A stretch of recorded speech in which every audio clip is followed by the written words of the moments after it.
ya wo ba kunani a ubetimi akọ na akwaje wa chede free ya wontu ahwe ewo ho na won so awo bi a ubetimi de aba beso asene ne de aboa na wonya nhire ne bie no bibia nso atimi aye fine won so ma kire okwan pa ubetimi afa so na bibia akoyie boko ya tena se ewo sompa 106.5 FM so ewo enkran ha sei no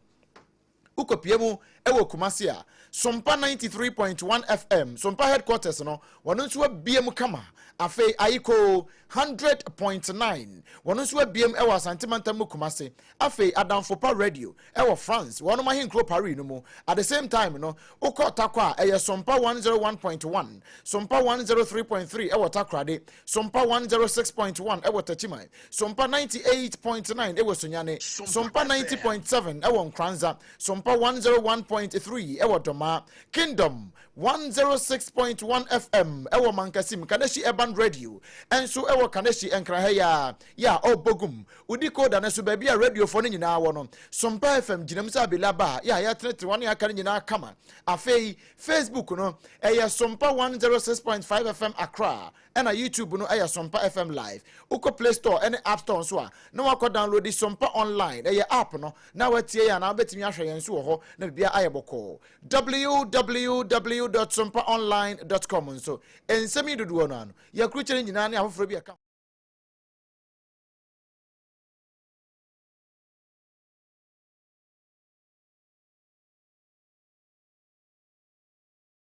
entia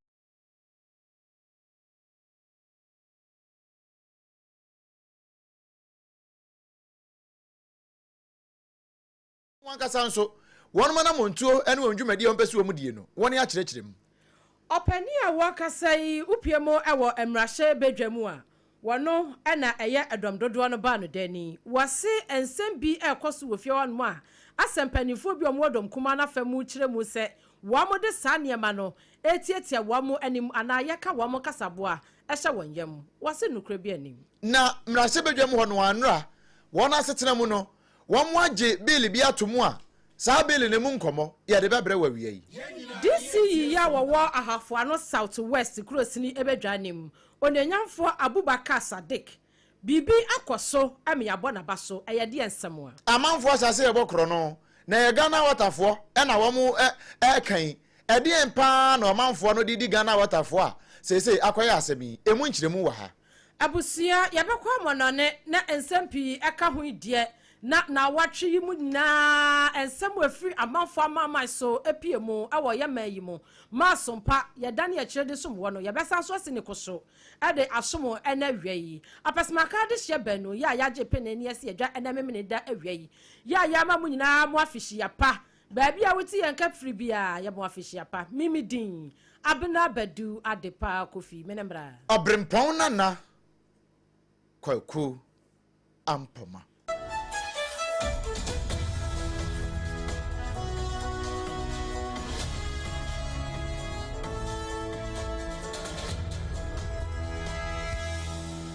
abusia ye free sam no ase na ye hyase emfiri oman kokko boda dwumako no akache emfa emawo dwumadie bi ekoso a wonom ese eye kokko cafe ensha nata situation wonom 2025 national kokko award winners dwumadie yi ekoso ena opani a wono wochia kokko boda dwumako no ano ese opani kase pa owura Randy Abe ene SOMPA kase ekasa no wo churchensemu ese wamodi atu dwa akiremu se Koko Road Project ya aban ayese afibia wanu betumi awadu bie na ne wupiemu ewo akwan a enye na akwan no wamu kiremu se wupiemu wa miaya bia wanu adi koko efa akwan ne akwantempo ahodo so bepiemu ewo kuro kasiem ebeton ema koko no so tumi kwa amanone na broni hu se yes Ghana koko na aban no wanu kiremu se wa ma suspend ne kakra na wanu suspend ye no ebi mu se wanu ntiase owura Randy Abe wa kiremu wasitie yi wana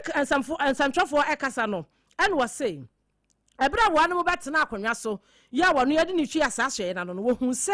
sika bese 26 billion Ghana cedis bi ho no mu a wamo ode contract ede ma akokko boda dwumakuo ma wamo di so na so sika amfa ho na so na akokko boda dwumakuo no esansa yenya awado contract na allocation bia amenti anasa bibia amaso ye ho ama oba fa ni dwumanti na wonom so wase wo mutimi akeka wo ho ana wo mo akasa ye wase nkakra anya afi baako anya afi mienu anya mfie miensa na emom akoso mfinhia pi nam so ama ekra da ho setie nie enti one wo mabeto ka 26 billion Ghana cedis da ho na se mu yes wo mo san so maye ya foforo fangu mpade a woselalai na wase wo hwemu a 2028 and 2019 one mo a wo mo e wasanka wo mo edi sika ba kokko bodahye ho ema wo mo tumi a odu bie na kokko rose wo mai mu wo mo tumi ye no wo kyeremu sa Public Procurement Regulatory Commission no wo mo afa sika bia ama nanso no kokko bodadwumakuo na akasa titin wo mo wremu ye nkakra edi sika ba se 220 million Ghana cedis and afa 99 million US dollars and 2028 no and 2019 no one 2018 and 2019 one expand ye e wo kokko rose ho wase anso ho a 2019 eba besi 2020 so wase wo mo bro kan bi gu ho no sika bia ama nanso kokko bodadwumakuo no one spend 231 million Ghana cedis and afa 1.157 billion US dollars wase saka no one mo brugu ho 2019 and 2020 na one mo nimsa na kanu ano no na so no ekebisa so ebechira eno so ye 21.5 billion US dollars na sika ni nyina achi no wase de etwa wo mo awo kra ene se one mo keka bomo one mo hunya ne se de eniema kwa ne de na kyese eya agensemo na one mo keka bomo na kyerɛ sɛ ne nyina du 33 billion Ghana cedis ya no ne yasika da hɔ no mu asesei kokko bodadwumako no wo mo de saka no ne nyina afa kokko rose ho nsɛm enti ne sɛ aban no ɛyɛ anase mpanimfo ɛyɛ sɛ kokko rose wa hodo a one mo sanso ɛbɛyɛ sɛ afiwei ɛne afiedi anim no ekosi sɛ 4 years ebaso omampani His Excellency Yewra John Dramani Mahama abraso na wanum sa odu bie e wa abra emu a owurandi abisa debi na mom sede wanu a kyerɛkyerɛ no ebi mu a wanum ntiase no wanum nsom na wɔn nso nya wɔn research yie na wɔn sɛ ɛka da honi na wɔka akyerɛ sompa kase yɛse yɛmfa nto atiefo anim sɛ wɔn asabi wɔn ɛwɔ nkronkuma mu ɛna nkronkotoa mu a wɔn hia paa esi ya sa kokko rose mi edema wo na wo so kwan na tumi emu trouble kakra na wo timi di kokko no fa so ba ne de kokko boda dwumako no ebetumi ahwe na wo ma ye ho bibi kakra dwumadi e course wase wo de sansami etudwa owurandi abe ne nsam ani na yewuramu e wo Ghana mrahye bedwafie mu ho no domkuma no wo mo na no ni eye efutu mrahye bedwani onamnyamfo osahene Alexander Kwame na afanyamaken wono ene gina simpie ni apaso na wo kase wo kire se Ghana pa sane mrahye bedwane tie na sane aban yi wo ye ne niema pa na de yensantwerefo ye wonsam ka pa na wo toto de sensantwerefo se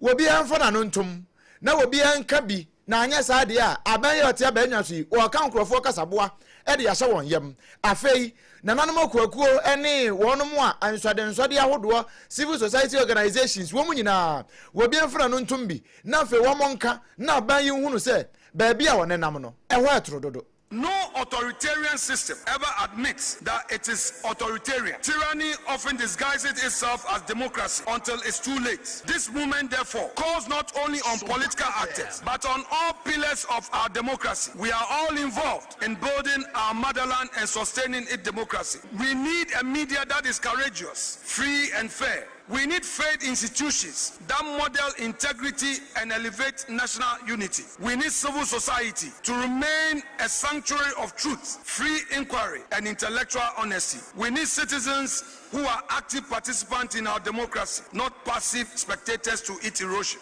Enti yehian santrefo a wo mo akukuduro bi ti se wo ma wa sompa ya mo sompai wo mo de akukuduro ene kasa afa yehian won mo Ghana fo titiriwa a won betimi aka asem no se ne yete ne se ne yese se wo ka no pepepe na turo ene hu bia e ma wo mu wo wie pe we ye Alexander Kwame na afanyamaken wo wie pe eno se won mo dom kuma no won mo ntena ho nya dom kuma a won betena ho se ya aso wo mo hwe se Ghana na ye kan krofo kasabo ahye wom yem na afei atentere ne kura ye bu ni komu na obehwe na ade ense se yedidi o man ba kwakra na yedidi no wɔn mmarahyɛbadwafoɔ no wɔn wɔ hɔ no deɛ anaasɛ dɔm kumaa no nya de a wɔn bɛsosɔ soɔ. The cause of freedom and justice is defining responsibility of our cause. And though defending it is demanded, we the caucus shall not relent. We the minority will not sit by and fold our arm until it's too late. The spirit of the mighty minority caucus does not say we will manage democratic decline under this government. It does not say we would adapt to injustice. It says we will resist oppression and we will overcome. And overcome we shall through courage, through principle, through unity,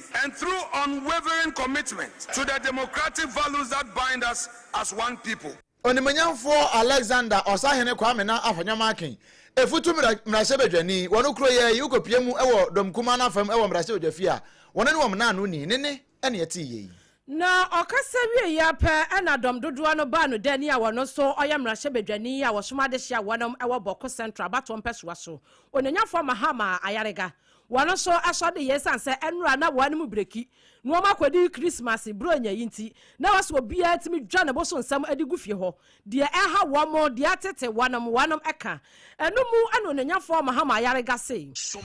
opani eka se ebia edom dodoa no wonom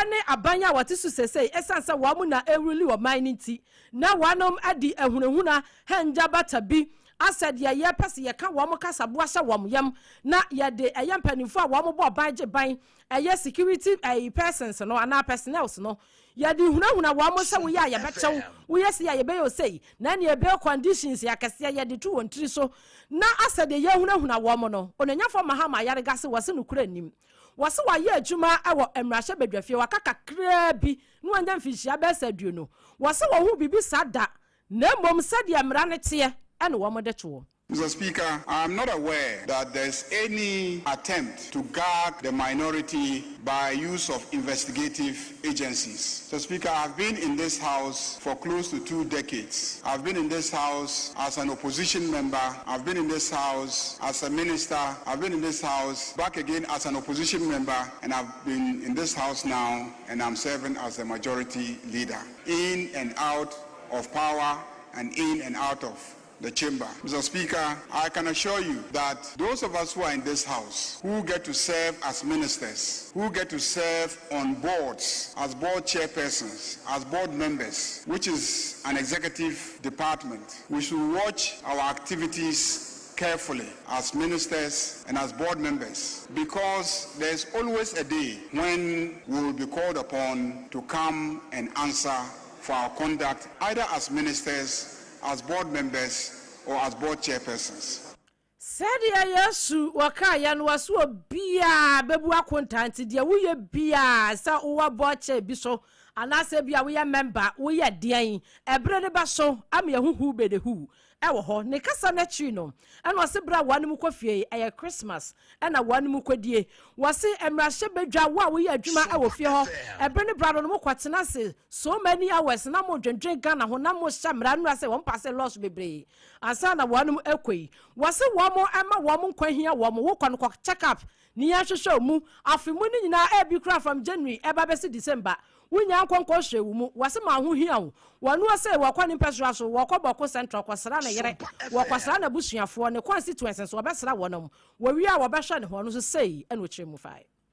Mr. Speaker, when we leave office in the executive capacity and we still remain in this House and the law enforcement agencies are calling upon us to come and account, we should not treat that as an attempt to gag anybody, because when we're accepting those appointments, nobody forced us to accept those appointments. It is only fair that when you accept to serve in an executive position, when the day of reckoning arrives, you should be ready to go and answer for your deeds or misdeeds. If they are misdeeds, you'll be held accountable. If they are good deeds, you will be able to exonerate yourself in court.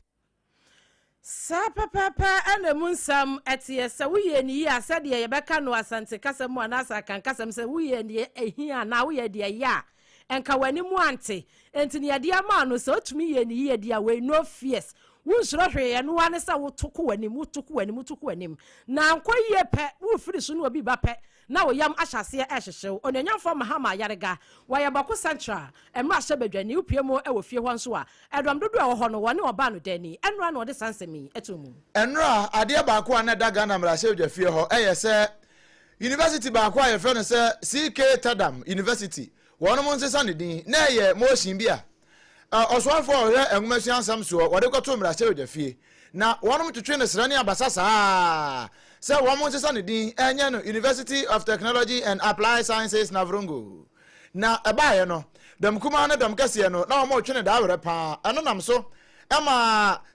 first deputy speaker of parliament Yewra Bernard Ahiafo wono na etena adwamu na wo mo twetwe wie ye no wo ye se ne sa de a wo mo ntwesu ntonto na wo mo twi ntonto ne nyina wie ye no wo ye se da bi as minority for no mentime wanse kakra wom eno nti wo ye se wo sigina ye no apa no wo ka kire dem kase no wo mo afa no pani a wo hwe enwomasu ansam so onimnyamfo ha no Idris se won sa move motion bio na wo mo nsan pagya no ye hwe se aso won baji atum se CK Tadam University yansesa no Enfamra University of Technology and Applied Sciences Navrongo na seni emrashe odwam ho ekoye ma wono mu gitum se sei de yanka CK Tadam University bio yabaka University of Technology and Applied Sciences Navrongo no sei ne koye. Minister for Education, you may now move motion number 34. Motion number 34. You may move it again. We can beg to move that motion 34 as it appears in page 16 of today's order paper be so moved. Thank you. All members, motion move any seconder. Mr. Speaker, I second the motion. All members, this is a procedural motion, move and seconded. It is for the consideration of the House. All members, I'll put a question. As many as are in favor of the motion say aye. Those against say no. The ayes have it. The motion is carried. Now, CK Tadam University of Technology and Applied Science Amendment Bill 2025 at consideration stage. Enti say woma wie ne yaso amoye bia nia esi ye ewo CK Tadam University ho a say wo hwe bill no omde call amendment bill no omde call no a nia wo mu nyina ne say yensesa no every CK Tadam University and Fonko University of Technology and Applied Sciences Navrongo womo aye ho adwuma nyina awie nura Ghana mrashe odafie ne esi ye no ebusia afi ekọ na wie yenti abasobo pi na ahyase a ekoso wo ye de ya wani mu ate fine ni abodi ni aboyensema sha esa wayi yam na wasom oman na sedie mesini abankrache ana fa ekurosini bedwa krache a afi bia ya bo wan mu abaso ni ade wo matonsane ani ni ahwe asemasi ano bente ho na bo ne ho wo bo ne ho so pa ewo ne mesini mu wanum dibdwumadie ne ahyehye so ewo labadi ewo nkran ha na numu anampanimfo bo ahafo ano south west cross ni bedwa no wanum DC ononyamfo Abubakar Sadiq wanum bo na baso se awa exceptional wanum kirasa waye adwuma papa upiemu ewo ne mesini mu agyayi sika ewo ne kofasim kufu de yenhye no wonye de oya no wompatam ho no ehwe ni ekoyiye na empuntu nyuma so de wahyase abebre na eguso na ebre waje na baso bo no ewie yepe ana yama ne bofo epine no no se wono abo edie na hyewu nkunan ama wutumi yi adwuma yi wuyem sanse wo ba ye kura hyeda nkyesa afi kura mu hyeda nyan na so se de watumi ayi adwuma ma nei ya bo abaso ne de na kire se ahwe nipa no wose o wono mamu de se de ade no woni mu no ade ne sa de passion ya wo ya wo hu o na so wani baba ho so no wa bo adwuma na wo constituency na se wo mpanifo a woni wo mo wampotam ho no wo mo crash ase abo abaso na sampanifo free national pa na hafo ano south west ani ya hunu se wa bo adwuma ne ya fra ne ya bo na abaso a wo so mu se twetwe ononyamfo Abubakar Sadiq say de ayeyi epusu no ama na kwaye mo Oliver West no was say we want more ne achese wo koye bebre pa wane yama ne bofo Ebenezer owusu ansa edinkomo Yankopon ade adu be aye adu no anije na aseda na rema otufo Yankopon nomination no eba akra no na yakomo fan project yan start ti yankasa modern boy ebo kakra opisi be start common fan no no sa project na wo hwe ya omo MISA award me hwe million mu na nkran se obi ayen no enye adwuma toko bi o hye bia no yero ho ye den enye adwuma na wo ye adwuma mpinfo so de hu hwe bia ye wo ene de akra ina ye DC for MCC den e wa ha na omatimi aba abeyi e afan South West dey I say be o wo bi o ye adwuma bia no amanfo ani so ehye me kwa ma edwuma mo wasa ma hu se ne kakra me ye kwa no mpenfo ani asti ebehye me kwa ba matimi ai mo enti no se kakra ye wo ye kura mpanimfo ahu ni abo na baso a ene afei kura no wo ba ya ne mo enti ye DC ana ye MC ni wanyere wo ho a onyenyafo Abubakar Sadek Ahafo no Southwest waso wan de obaye ni yie pa nti obi anyere ne ho na obi anso anya basobo no ebi ne kasa no achi no ene wose ye bedi Christmas yi o wonsam ka eche Ghana man nyina ena afei na de hye wo no wo mo ewo Ahafo no Southwest ho se wase o my Ghana do wabusua do afei obi ado Yesu Kristo do bronya no ye fa adwen to ho ne ani ne yie esan say emebunu no aya mo ye ne emabi dodo ebehye yamanfo ina se obi a ahwie na eden ewom se ye gi ani no yensa ehwe ohiye kakra se na be ya sebe bronya ne kotwam na yenhwe enkwabia ewo DC me check cross ni bedwa krachi ya wasoma de hia wonom ewo Ahafo no Southwest cross ni bedwa nem onanyafo Abubakar Sadek ne sam ya wode soma Ebenezer owusu wansa ana ya da ne achi ade asom wi akoba ne sei no obi a ohonam emu nheda nko yie emu nheda entoto yie mfa ma no me de ya na me de onuado no kuradie ne nyamesuro na maka mfa ma asafo ne kiremu ewo Endpoint Homeopathic Clinic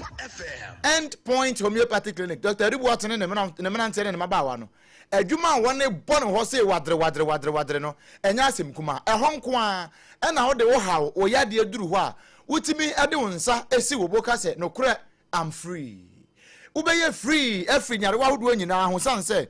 wo mo di homeopathy kwan ne ya wo hemalizi wode sa ne ho yade a nyini ya nsana oduma kuma ka sa afedie ho wabre brana meji wa home no enu bi ene one day sa yade e wo Ghana ha sei won na dawromenti ena se infertility se mema awo no won se ka se we de afiri be ma no ana ye se afiri oba no da bi sa de no ye nti bibio e wo mpatam ha afei be ma wo no so wo ba da bridwo be ma woni oba akwan a na waje oba no wakwan mu bonsu wo home se etu o de nkamfo okura se ne huni mu a etimi bi nhye me pa cho sa de na ye twa so ni nyina no eye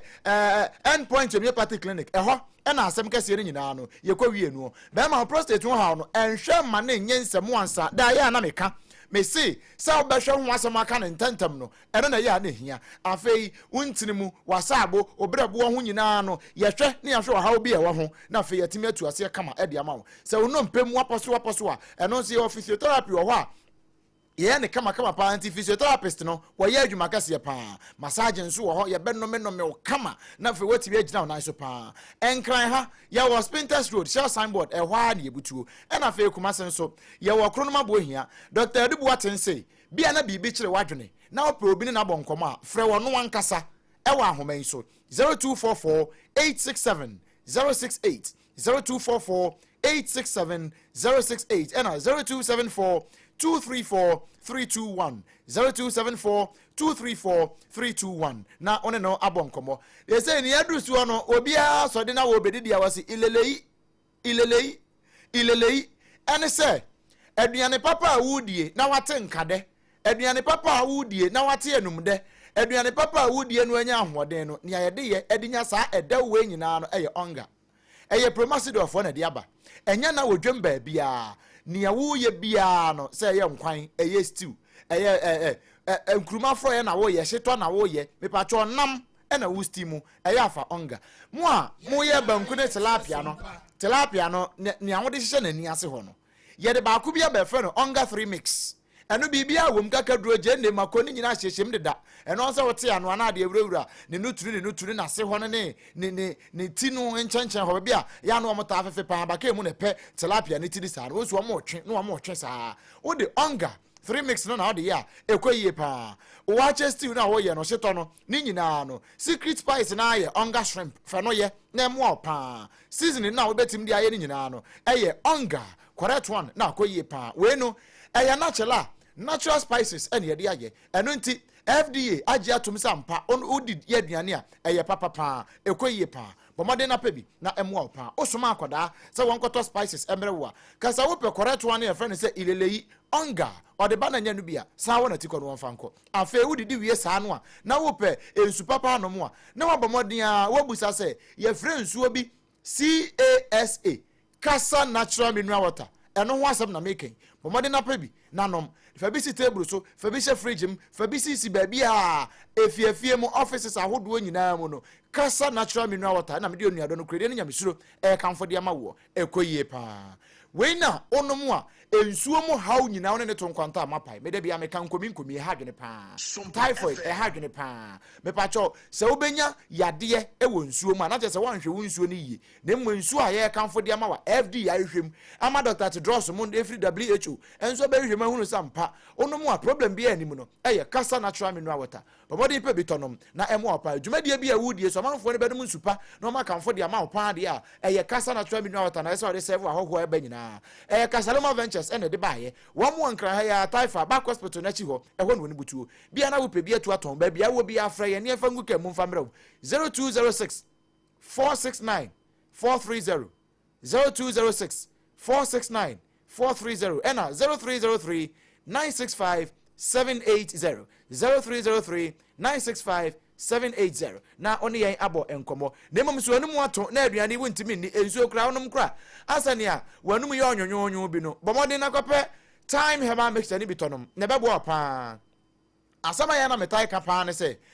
udidi na wonti aduane de ebi ohokra mpo a na anum ato aduane kra no wodne nsa na awu wabreko a wayi akonhoma waposo tayo ya pa na no koye test yesi malaria nti yesi o maye ma o aduro we bi na ye nhwese wo ho beto wa da bi jai ade e ka se ye nhwese wo ho beto wa enye eyekoto bekuma eyenkoso ka se ope time herbal mixture Dr. Tafrija aduro no enu bi na wo pe enu na yetimi di tu malaria se kwa e mabio time herbal mixture enye na e wo pharmacy ne herbal shops nyina mu se wo pe dodo na watu aton a je number si taw 0244 417 669 0244 417 669 enya mopemfo oba wo makoda nufo ena akoda wonya mfinhia no edu emienu eya bomode na pebito na emo apa afa yentoa ensem no eso yeto so e de kwa kopie mu e wo Ghana Water Company Limited wono mo akache na wo mo akache we wo mo enkra ha ya ena wo mo Accra West region no wo mo se akromfo awramfo pa ha hawom ene dia wo mu di wo mani no enya asem kuma na pani a wono chief manager wo mo akachi engineer Francis Lamti wono no ne ye kasa no ne SOMPA kasa e bon komo no wo se sa wono mo a kwandem for scrap dealers no titru pa ne fire hydrant no a wo mo Ghana Water for di nsuo fam se ne be ya dum jadwumakuo no ko baabi anaso omo edru baabi yeso omo twe fire hydrant no omo de nsuo ne fam no omo de dum gya no a eno na scrap dealers no kwandem for no omo asase ya wo mututuo na wonya abotre e kire mu sei e kire SOMPA kase. And you also complain that the time you go, the containers, they have some of our friends. I don't know where they are coming from. They are breaking all the things, looking for iron rods. We put the thing there. The next day, they come and take it. They break it. When they finish breaking all the covers, now they start going for the meters. They are looking for metal. Enti covers ne dia womo abubu ni nyina fe dia Ghana Water for meter. Ena akromfo awramfo won kran ha wo mu wiawia Ghana Water for meter na no dade be na shem wo mu wiawia no we engineer Francis Lamti wo kasa wie ye pe ena kaswa divisional officer de Ghana National Fire Service yero kwame avadu wono nso de kakraka no wa kire Ghana Water for say we de mo kan pa na nso be ya mo hwehwe ba bia sa de nyina wona strategically mo maintain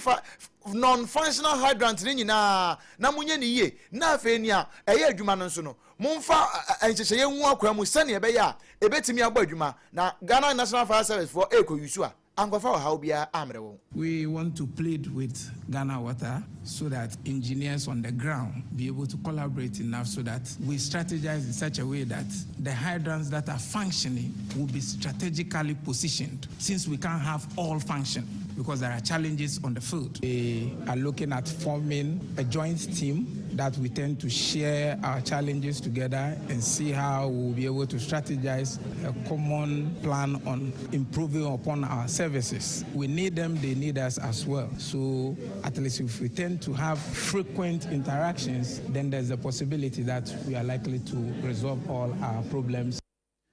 Divisional Officer Kasua ehonu wede nedwuma Ghana National Fire Service yero akwame avadu nene ene yeti yi we SOMPA kase awia die no eno adumienu ene ye de ma wo no na emom hye no nsoma me se nyame ya aduma 1st January ena sompa achede no ye che na sompa ye nkrabata hodo na wo Ghana hare nyina no bi ni se ye headquarters ye wo hwan overseas ema kunafo asem na mekan ye akọ ye che wade free se be ya abro nyan won so ubetimi aka se oh ampa amanfo ye be ye sompa FM fo adoye no wo mde nyina assign ma ye ampa obankra ha so aye wodome he ya Watermelon Street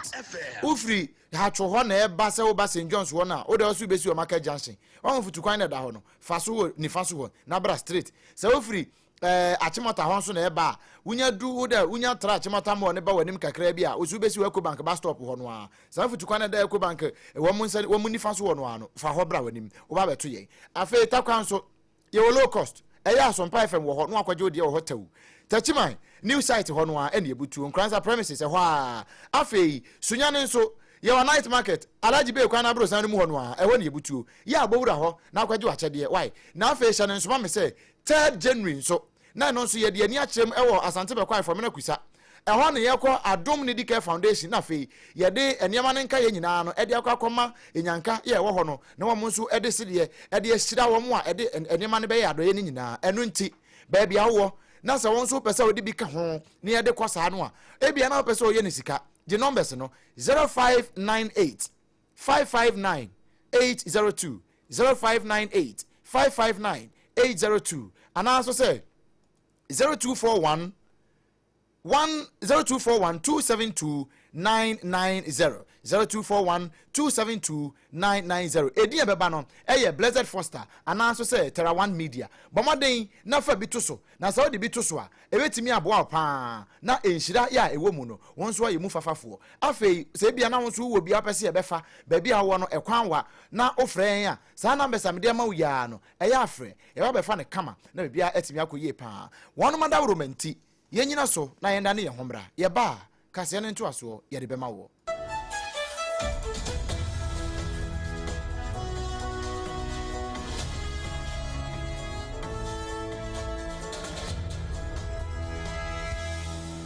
to me chenya oba eni beche mu ana dio bedachi nanso ubetimi abwana manenya pomodin free ne mofrase Yamvita ye de milk papa bi ni nutrivi aye ye nkwada ediane a eye de na ahodi a ewo mu no bo mofra pomodin anyo impeni fosweni chopa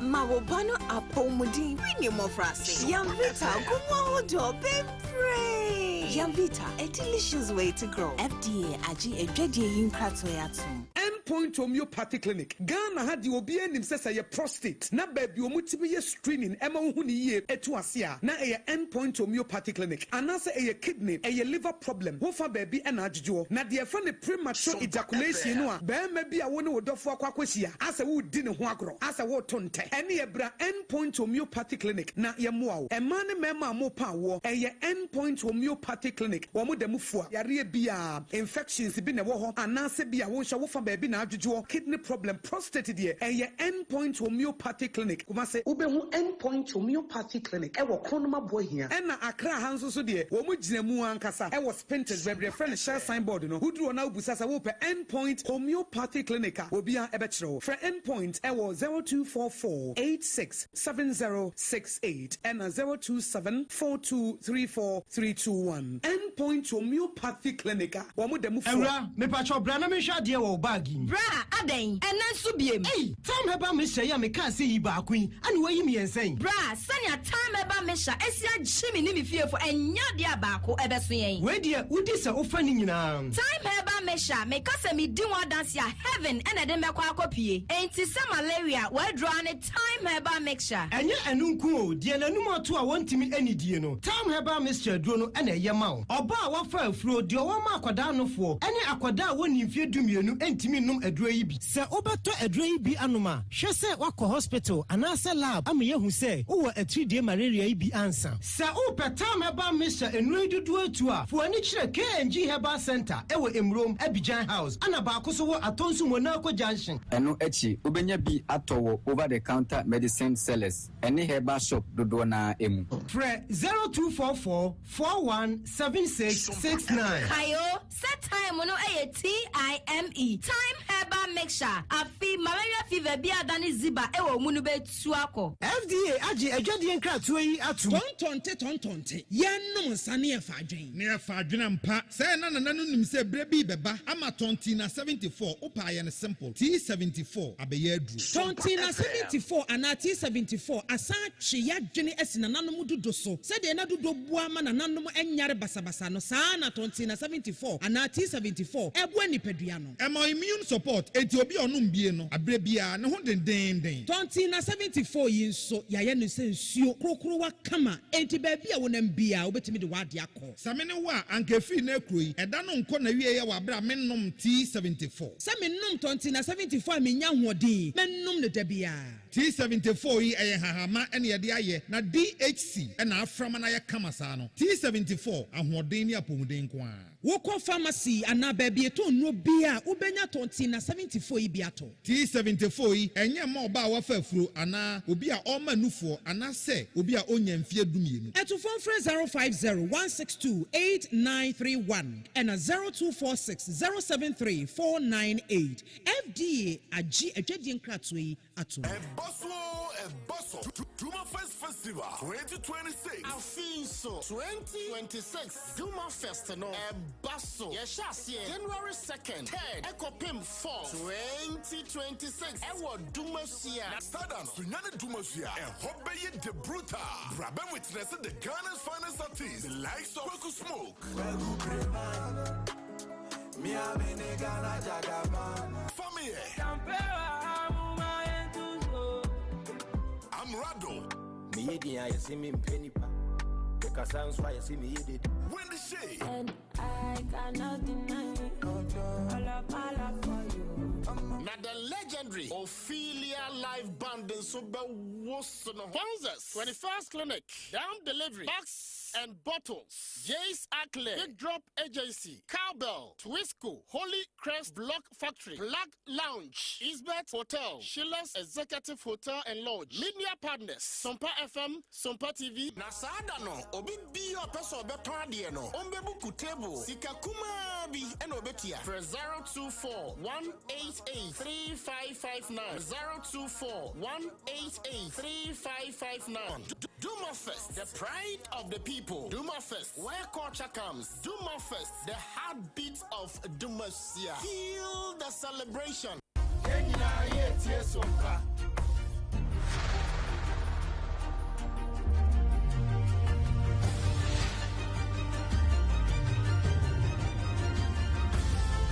SOMPA FM. SOMPA TV, Emma Aketiapa. Ebusia Emma Aketiapa yada se. Ya mamu nyina mu akwa ba se matwen yen mi agyabu afon krato aba ne yede ensam no ekwa akopie mu ewa amafo amaman so efiti na no dwoda no eba abesi ene de ya me no kasa yi na ena no dwoda no ne beto dwa se upie mu ewa Sydney mu a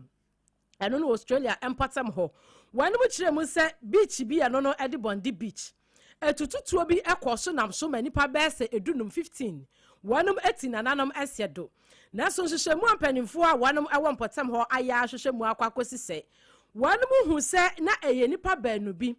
ana ka bi a na esi mpotam ho wanum kwahwemu ana ka no hu se ase Islamic State wanum group flag ana na egu ka nim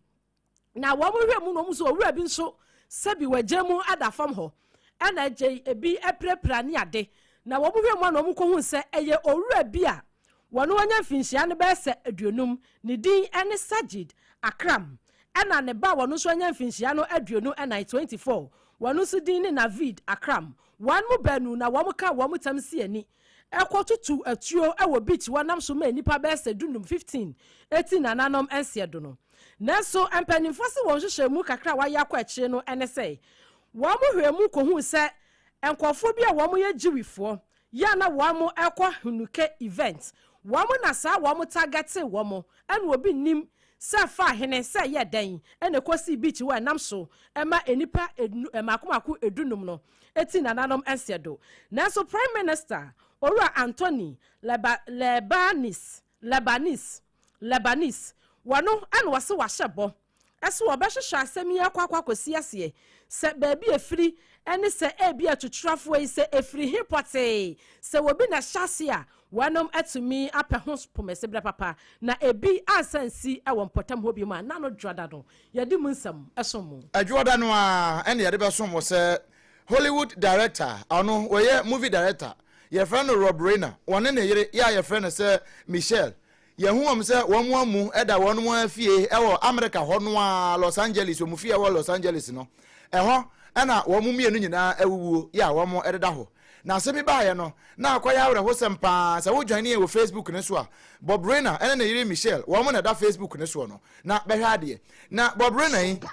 amanfoɔ nim sɛ ba no movies akɛseɛ paa titiri bi te sɛ the Princess Bride afei this is Spinal Tap afei When Harry Met Sally ni nyinaa ye movies a ono na directed ye afei Mystery na A Few Good Men ni nyinaa ye movies a Bob Reiner na o directed ye na eba no say movie sinitwa no a wo ya de wo mpa ne ntu ati sinitwa ase ye ne ma nyinaa kɔyie pa e de ema no eno na wobi hunu ne efiri suru bete ba yira homa mu a wo mkɔ ne fie e wo Los Angeles no na wone ne yire nyinaa wobi amodin agye wo mkwa e de afiri wo nsɛm ne no na prosifo ene dumgye adwuma kɔ ye wo mpatam ho kopie hɔ no wo mu nyinaa ka bom no mu sɛ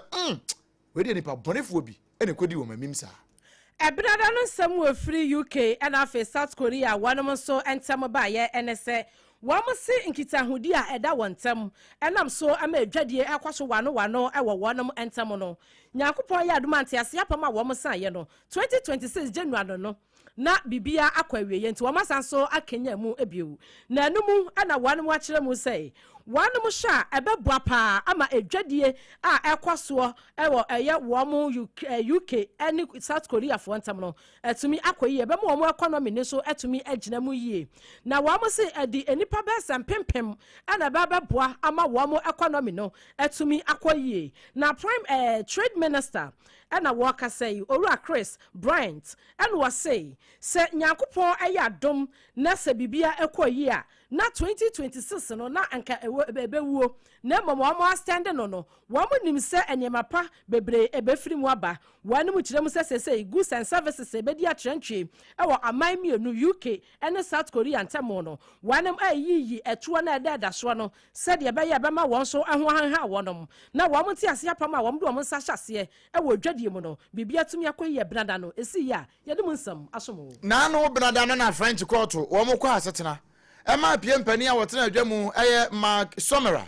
wɔtena adwa mu yɛ sɛ papa baako a Congo na no wɔn ntɔkwa na ɛtɔ so mienu Congo wɔn second war no wɔn ne di mu tintiman paa yɛ friend Roger Lumbala sɛ wɔnyɛ mfinhyia na aduosi anson court ahyɛ sɛ wɔn kɔdam mfinhyia no aduasa ɛmfa nka ho wɔfiri ɔbɛba no na wɔnyɛ mfinhyia no aduɔkono nson sɛ wɔbɛyɛ nipa biem kra wɔn ne nyankopɔn wɔn nkɔnhye sɛ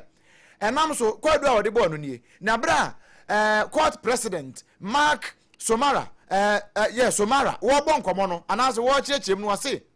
Roger Lumbala yi wono ma find ne guilty se wono edi ne na betting se wono ankasa wode ne ho ahyehyem na wo hye nkrofo kutupa na wo enam so ama wo ma tete nkrofo aye nipa bone sem aye akunkum nipa eche se enipa bebre ewuwo nam ne nsa so na bi to nkrofo mo na ewo mpatam ho ye free bi sexual slavery na is amanfo konkwaso mu enam eye empamu agudie nti afi ye fo so nkrofo wo mu ye adwumaden a na nsese nko no mo ye na afi kro no bo pa ya ekoso e wo Kongo manum no papa ise wo no na na hyase eno nti court no ahye se wo no pa won be ma na di nkyini bi o pa wa abontene de da bi won kodo adabampro akyi don kodi dokuno sini anase pa no sini e wo ho emfinhia duasa court no a wo France no wo mo de ama no eno nam so ama wo no makabie wo nyina ahye se we die ne kwan so a no Okwada na mu ene beto ja ese eya opani anu no waya president ewo Guinea Bissau Umaro Sisoko Embaro wanom akire no November busumi ni da na etoso aduono ensiasi ye ema ku esi ye gusu gina mu didende wo Guinea Bissau no wanom kire mu sa na yere Denisia Res Embaro wanum kyerɛ mu sɛ wɔfo elupre efiri Guinea Bissau memo ya wokɔpie mu ɛwɔ Lisbon na wosi ya pɛ ɛna wanum suspect bibia na ɛyɛ onipa baako a wɔno so ka ho ɛwɔ same plane no wɔn susu bibi wɔ wɔn nkyɛn na wɔn kɔ ho yɛ no wɔn hu sika bi a ne boa no ɛsom 5 million euros wode ba ɛyɛ US dollars mu a ɛyɛ 5.9 US choppable dollars na wɔn mu kyerɛ mu sɛ wankasa wo kunukura ne yɛtu no ɛsɛsɛ asɔgyafo na edi man so sika wei efiri hene na sɛdeɛ na ɔbaako ɔka ne ho no edi ka point no ninti na ho behia pase ye befa wo mu baanu ni akɔtoto wa no enti ukwada no de na kyerɛ sɛ Umaro Sisoko Embaro ne yere wɔno so aho akɔkɔdi adwam ɛwɔ Portugal ya wɔn mu kyerɛ mu sɛ mpanifo gu so a wɔn mu hwehwɛ ne nsɛm mu de besi akyire no sompa ye bɛbɔ akyire de aso mu na no ukwada no ye de beso mo sɛ me ofa America mampani Donald Kwaku Trump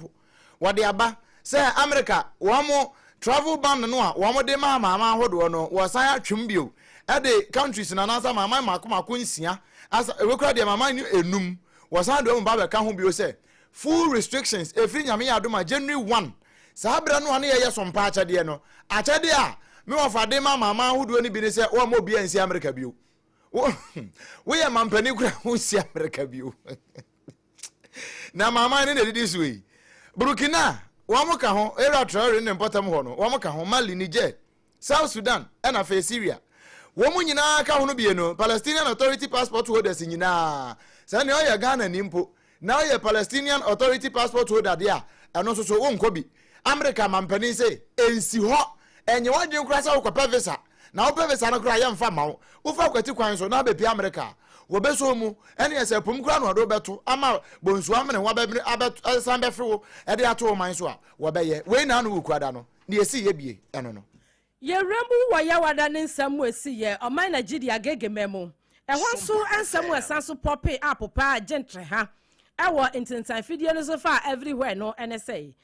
wamu asabi wamu kurakura tuo ya eya ni na wan mu wurawura suku dem na afen so de dem echichi adehiesie no musa kopie mu ewa Toso village ya no no ewa Nigeria memu na wamu kire mu se wamu kwache eya adehie pi wan mu wiye enipa makomako dumienu na ya wada no etuo keka wan mu a woti nananam ensedo emu nnumu de wamu so wamu sanso kidnap wamu se sukufu a yeche wamu musu matimi abeje wamu de wamu hyase echeche foforo nanso no opani baako Solomon inwantiri enu wade atodwa kire mu se emabunu a wan mu nyina eboa ama atuturasam ne abonofosam ekwaso awa Nigeria ho no wono enatua wamu ano wade tu mu se wamu hwehwe mu wamu hu se sankofo ya wamu kurakura tuo ya wamu bewura mu awo Atoso village hoi wamu eye furanifo ya wanom yetreni wamu awo soja adwuma mu na etuo kura wanom na wamu kire se wamu atake eye ebnada na dwodasuom na wanom atake ye nanso posi adwuma kono abamane a opani okasa edema wamu Alfred Alabo enu okire mu se enhwehwemu egusu a ekoso entini de besi eche no wesi ya wada no foforo po epie kira ya de beso mu na no ya wada no ano ya sign den san foforo bi brɛwo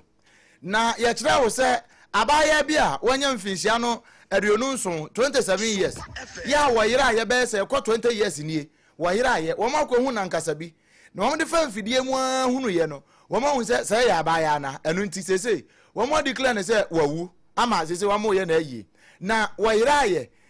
3 May 2006 free sabre no won ahwehwe no de CCTV cameras nkraman ya tie gumu nyina na wonu hu no asemi esi ye ewo Poland anase wo bayi wo free Poland no wote Leicester ya na wodi ne dwuma ewo hon kakrakra eho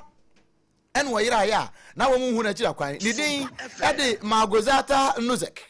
na wo yira ya wo mu hwe na kira kwan na woni hu no en na afi wo makɔ hu se na nkasa bi gu baabi wo mo ma na nkasa ne so ede fa die ne mu hwe ya hunu ye no se na ye Magozata Nuzek mfinsia duonu nso sabre no se nko wote ase ne ya ankonye mfinsia no adua anka wo ye kɔ mfinsia no aduanan nso sabre yi wo mo declare ne se wawu sanse enankasa no ene ni moja efa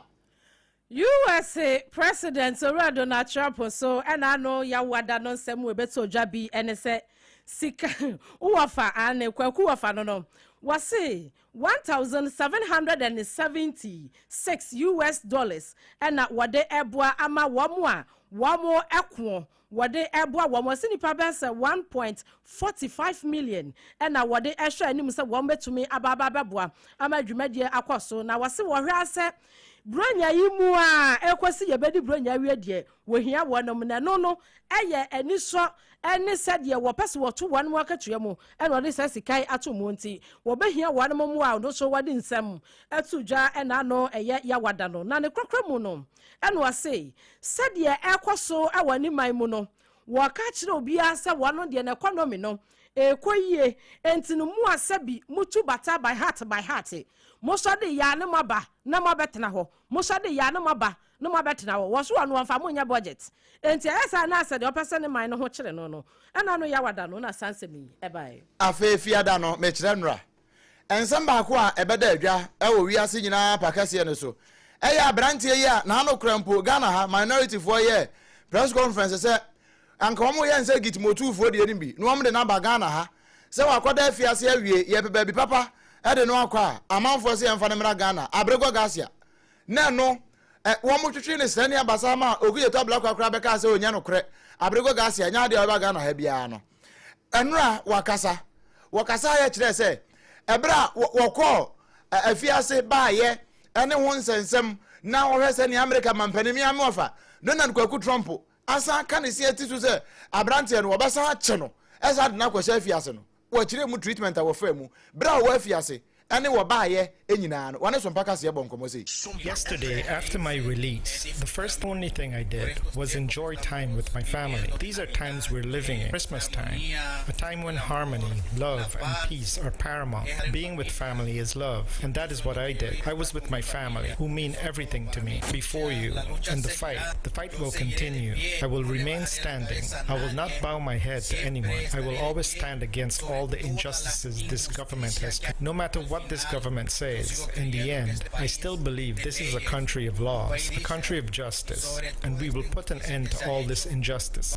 We aya abrego gasia. Na nso ne nyina mu no, me ofa Trump na demonstration ni say, won kwa de want isu odogo bi no abe. Wo be san chile de na hye afiase. Na wo wi a, wa twene fi America asase so. Won mo anya hwe kura wo pam won. Na wo akoda afiase. We ye na no fiada, enura ne ba ye ni bia. Na enra so ensembia no so eji himpa enese upiemu a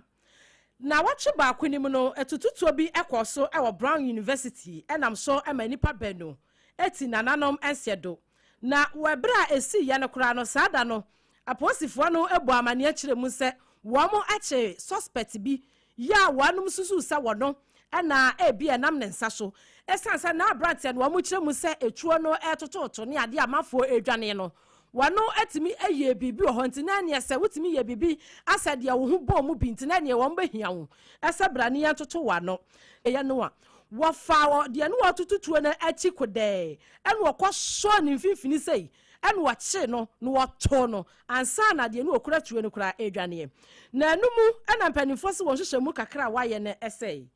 Professor Bia no ono so wachira de e wo Massachusetts Institute of Technology sa etututu no ekoso e wo Brown University ni nanu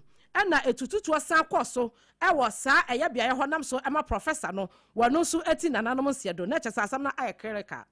na wo mo se enro na etoso edansia ya wonom di wo mo hwehwemu ehyase entisese ni de wo mo hwehwe ba bia na nipa kura sabio wo betutu atuo nam so ema nipa mienu ewu ye e wo Brown University ho and afa professor ya wono akira de e wo Massachusetts University Technology ho no wono so etuo ka no mu owu ye no wo mo hwehwem na wo mo so wo mo hu ka bia ka no eye sa ka no na nipa ne de bedi ewu na ka no kura no ase ye rented car ni nyina mu no wo mo gusu a wo mo di hwehwemu agu fam na mom empanimfo a wo mo bo ba je ban ene wo mo a wo mo ewo atentene ne ho nsam so wo no de ne yemia bia agwakwam ni de behia bia ebe ma hwehwemu fan no akoso a enna no efiada no mekere enra emunsam esanso ba ya yada ne akyi ade asomo abusia ha ena bra me kwan me yade dumienu kase no na memene yade ne nyina asie etwa ne ho ewo nkran ha SOMPA 106.5 FM so no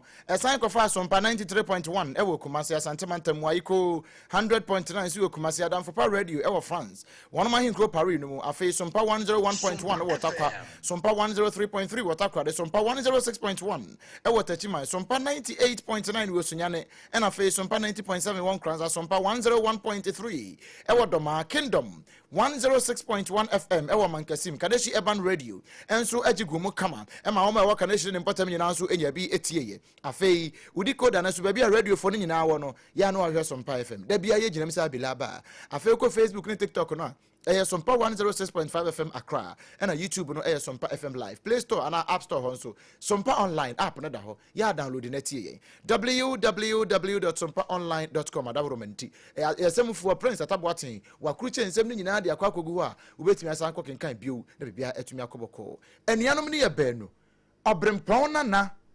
kwaku ampoma mene abena bedu adepa kofi na yes sorry suye na Sarfo kantanka na dawroma na wode yen eko Facebook ne so na wedi etew happy birthday enko emfema Ibrahim Al Hassan a friend and brother and osan so ye a member of the Parliamentary Press Corps Ghana Mrasebejafie IB and your friend happy birthday and confirm on Yankopon show na onti nanim emfa enchire pon chichiku munkrofo ne ba kono no aha sanso ena happy birthday and confirm Grace Asamoah Erama and adodo na edefrel happy birthday Yankopon show na onti nanim chiwo na bia wo bia no oma na dom no enye kese ewo wo so ye de wasi ye sorry so na fe ejapia apam dada watenase ede ya kodwumedie ato aso